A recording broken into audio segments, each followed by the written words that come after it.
মামাকে দেখো, মামা খাচ্ছি।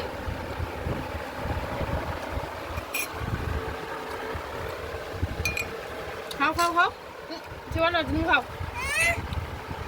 করবি তাহলে কি বললে তুমি? আর কি কি করতে? সব কাজ বলে যাচ্ছে। ওটা মেলে দে গায়ে গন্ধ একটু ভাঁজ করে রাখি, মেলে দে। নিজেরটা কবে করবো কাজ ভগবান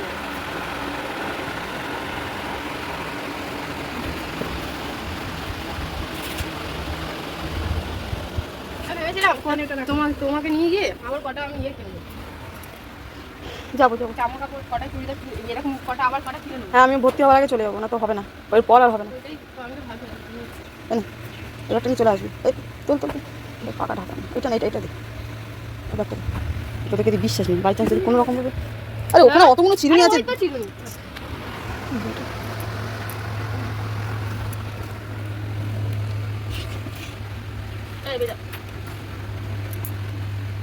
একদম বেরিয়ে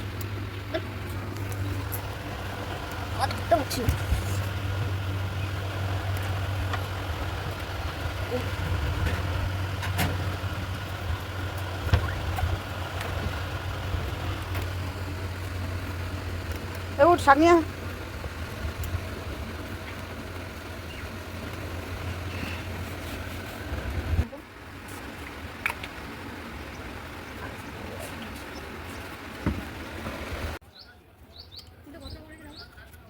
হুম, অনেক বড় হয়েছে, সে পাশার হাঁটু অব্দি এসছে।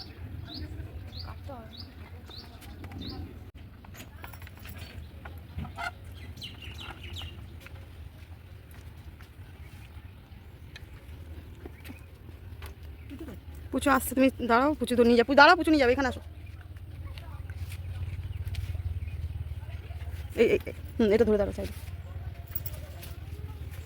ঠিক আছে। এই রকে না কামো বেশি হিসু করে বলে বাঁধা। ও পেচ্ছাপটা কেন হলুদ হচ্ছে, আজকে আবার দই দিয়ে ভাত দেবো। দাদা দুপুরবেলা মাছ ভাত দেবো না, দই দিয়ে ভাত দেবো, দাঁড়া তোকে।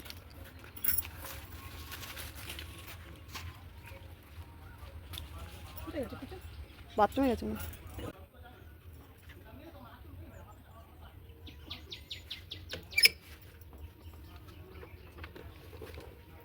হয়েছে রে পুচু।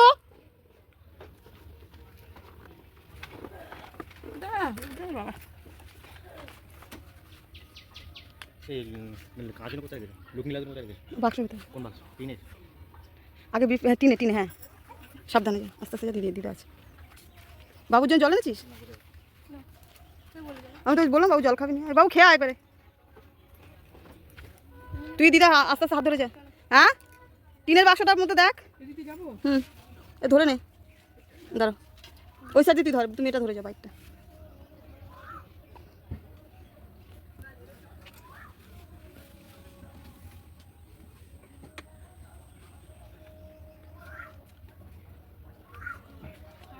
হ্যাঁ সাবধানে, যেটা বললাম।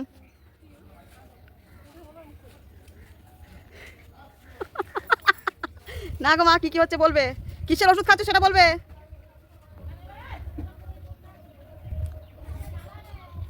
পুচু আনবি, পুচু আম তুই পাবি আর একটু দেখে নিবি যাতে শক্ত। নমস্কার, এইচপি সংসার নতুন একটি ব্লগে আপনাদের স্বাগত জানাই। আবার চলে আসলাম নতুন একটি ব্লগ নিয়ে। এখন বাজে 9:15, মা মেয়ে ছেলে বেরিয়েছে ডাক্তার দেখাতে। এখানে আমি যেতে পারলাম না, কারণ বিকেলে আমার বেরোনো আছে। আমি দু জায়গায় একসাথে বেরোতে পারবো না আজকে, শরীরটা বুঝতেই পারছেন, কন্ডিশন ঠিক নেই। তো গরমে একটু ঠান্ডা করে নিচ্ছি, খুব গরম লাগছে। তাড়াতাড়ি রান্নাবান্না সেরে নেবো। আপনার দাদা ভোর 5টার সময় কাজে গেছেন, উনি তাড়াতাড়ি চলে আসবেন 1টার মধ্যে, 2টো 2:30 এরকম আমরা আবার বেরোবো। তো সময় চলে এসছে, তাড়াতাড়ি ভর্তি হব। খবরটা বেশ ভালো, সুখবর, মানে মার পা সেরে এসছে। মার 3টে আমার ছিল কন্ডিশন, যে আমি 3টে শর্ত পূরণ হলে তবে আমি যাব। তো আজকের একটা শর্তের জন্য যাচ্ছি। একটা শর্ত কমপ্লিট সেদিনকে হয়ে গেছিলো, মেয়ের সাইকেল। আর একটা দ্বিতীয় শর্ত ছিল মার পাশ যা ঘায়ে ভর্তি হয়ে গেছিলো সেটা যাতে ঠিক হয়ে যায় না, সেটাও ঠিক হয়ে গেছে। 99 না হলে 98% ঠিক হয়ে গেছে। তো বেশি চিন্তা নেই আর। আজকে ডাক্তারের জন্য গেছেন, যে পেট ব্যথা করেন, তো ওটা হোমিওপ্যাথি। মা বলছে আমি অ্যালোপ্যাথি আর টানতে পারছি না, তো হোমিওপ্যাথি ডাক্তারের কাছে গেছেন। ওইটা একটা চিকিৎসা হয়ে যাচ্ছে, আমার একটু চিন্তা কমে যাচ্ছে আর কি। ওই ডাক্তার, যে ডাক্তার আমাদের গেছেন আজকে, সেই ডাক্তার আমাদের ফ্যামিলি ডাক্তার আর কি, ভীষণ ভালো হোমিওপ্যাথি। আমার মেয়ের জন্মের আগে থেকে আমাদের চিকিৎসা করছেন ওনারা, উনি আর কি। তো আমি ওনার হাতে মাকে ফেলে দেওয়া মানে আমি নিশ্চিন্ত। শুধু এই এত দূরে এসেছি বলে যাওয়া আসার প্রবলেম আছে আমাদের, যদি আমরা ওখানে থাকতাম তাহলে কোনো অসুবিধা হতো না আর কি। যাই হোক, অসুবিধার মধ্যেও অন্য ডাক্তার হলে তো আমাকে দেখাতে হবে, তো ওনাকেই আমি ওনার কাছেই যাব, দেখাচ্ছি আর কি মাকে। আর আমারটা বাদ দিন, আমারটা এখনও আর একটা শর্ত আজকে বললাম, যাই যদি কমপ্লিটের দিকে থাকে তো খুব তাড়াতাড়ি ভর্তি হয়ে যাব। এটা দেখুন না, বলছি 2-3 রকমের আচার করেছি। একটু মিষ্টি আচার করব, আপনার দাদা পছন্দ করে, আমার বোনও একটু পছন্দ করে। একটু মিষ্টি আচার করার খুব ইচ্ছা। এরা এত বদমাইশি করছে, আমাকে আম এনে কিছুতেই দিচ্ছে না, জানেন তো।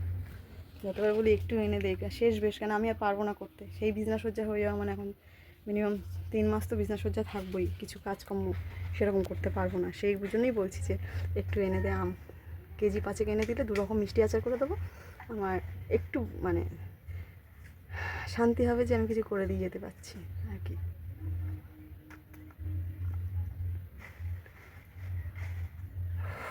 কী গরম পড়েছে। যাই হোক, যে কন্ডিশন, কতটা কি সারবে আমি ঠিক বলতে পারছি না। যেহেতু ডাক্তারবাবু যেভাবে বলেছেন কথাগুলো, আমি ইউটিউবে কিছুটা সার্চ করে দেখেছি, যে এই যে রোগটা আর কি, যে অসুখটা, যে অসুবিধাটা আমার হয়েছে, সেটা যদি অপারেশন ঠিকঠাক মতন হয় তো ঠিক আছে, নচেত যদি তার আগে, মানে সময়টা আমার হাতে খুব কম আছে, তার মধ্যে যদি কিছু হয়ে যায় কিছু বলতে পারছি না। হাঁটাচলা করছি, আমি তো বিজনেস সজ্জা নেই, হাঁটাচলা করছি, টুকটাক কাজকর্ম করছি, তার মধ্যে যদি কোনো অসুবিধা হয়ে যায় বলতে পারছি না। সেই জন্য একটু চেষ্টায় আছি। আপনার দাদার জন্য একটু আমের আচার, আর আমার বোনের জন্য একটু মিষ্টি আমের আচার করে রেখে যাবো, খুব শখ আমার, খুব আশা আর কি। যাই হোক, রান্নাবান্না কী করি, কুমড়ো শাক তুলেছি, একটু কুমড়ো শাক দিয়ে মাছের ঝোল করবো পাতলা করে। আর কী করি দেখি, আপনাদের সাথে শেয়ার করবো। সঙ্গে থাকুন সারাদিন। আবার আসছি। ভালো থাকুন সবাই, আমার মতন অবহেলা করবেন না কোনো কিছু নিয়ে। সবাই ভালো থাকুন, আবার আসছি।